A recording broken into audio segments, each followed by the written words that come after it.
আসসালামু আলাইকুম রাহমাতুল্লাহি ওয়া বারাকাতুহু।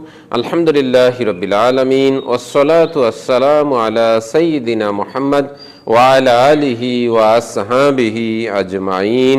প্রশংসা আল্লাহ সুবহানাহু ওয়া তাআলার জন্য, শান্তি অবতীর্ণ হোক জনাবে মুহাম্মদুর রাসূলুল্লাহ সাল্লাল্লাহু আলাইহি ওয়াসাল্লামের প্রতি। কেউ কেউ অভিযোগ করছে সাহাবাদেরকে আল্লাহ সুবহানাহু ওয়া তাআলা ইচ্ছে করেই জিনা ব্যভিচার করিয়েছিলেন।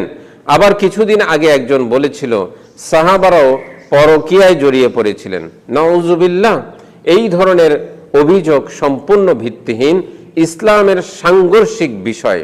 ইসলামে স্পষ্ট করে বলা হয়েছে মানুষকে ইচ্ছা শক্তি দেওয়া হয়েছে, সে নিজেই ভালো এবং মন্দ বেছে নিতে পারে। আল্লাহ সুবহানাহু ওয়া তাআলা পবিত্র কোরআনুল কারীমের সূরা ফুসসিলাতের 41 নম্বর সূরার 46 নম্বর আয়াতে বলছেন, মান আমিলা সলিহান ফালিনাফসিহি ওয়া মান আসাআ ফাআলাইহা।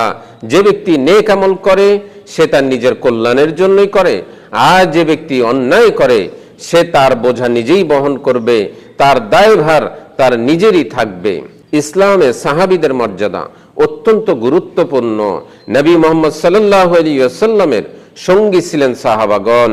সাহাবারা নিজের জীবন, নিজের সম্পদকে উৎসর্গ করেছেন ইসলামের জন্যে।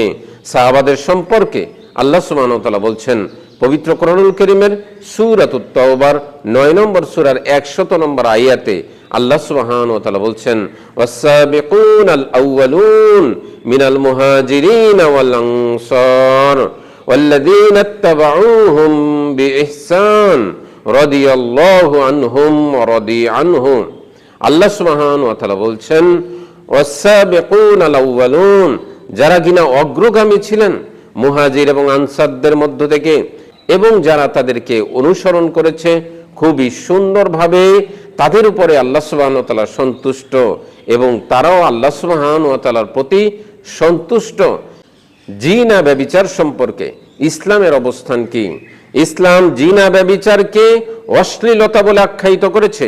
পবিত্র কোরআনুল কারীমের সূরা বানী ইসরাঈলের 17 নম্বর সূরার 32 নম্বর আয়াতে আল্লাহ সুবহানাহু ওয়া তাআলা বলছেন, ওয়ালা তাকরাবুজ জিনা ইন্নাহু কানা ফাহিশাতান ওয়া সাআ সাবিলা।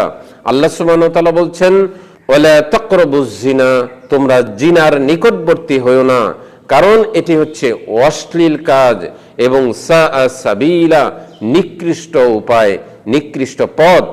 আল্লাহ সুবহানাহু ওয়া তাআলা জিনা ব্যভিচারকে হারাম করছেন। আল্লাহ সুবহানাহু ওয়া তাআলা কিভাবে সাহাবাদেরকে দিয়ে ইচ্ছা করে জিনা ব্যভিচার করাবেন? এটা অসম্ভব। আল্লাহ সুবহানাহু ওয়া তাআলার সম্পর্কে অত্যন্ত নিকৃষ্ট মিথ্যাচার। আল্লাহ সুবহানাহু ওয়া তাআলা পবিত্র কোরআনুল কারীমের সূরাতুল জুমারের 39 নম্বর সূরার 32 নম্বর আয়াতে বলছেন, ফামান আযলামু মিম্মান কাযাবা আলাল্লাহ।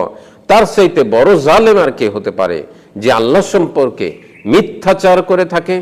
যারা এ সমস্ত অপবাদ আল্লাহ সুবহানাহু ওয়া তাআলা সম্পর্কে দিয়েছেন, সাহাবাদের সম্পর্কে দিয়েছেন, তারা অতি শীঘ্রই তওবা করতে হবে।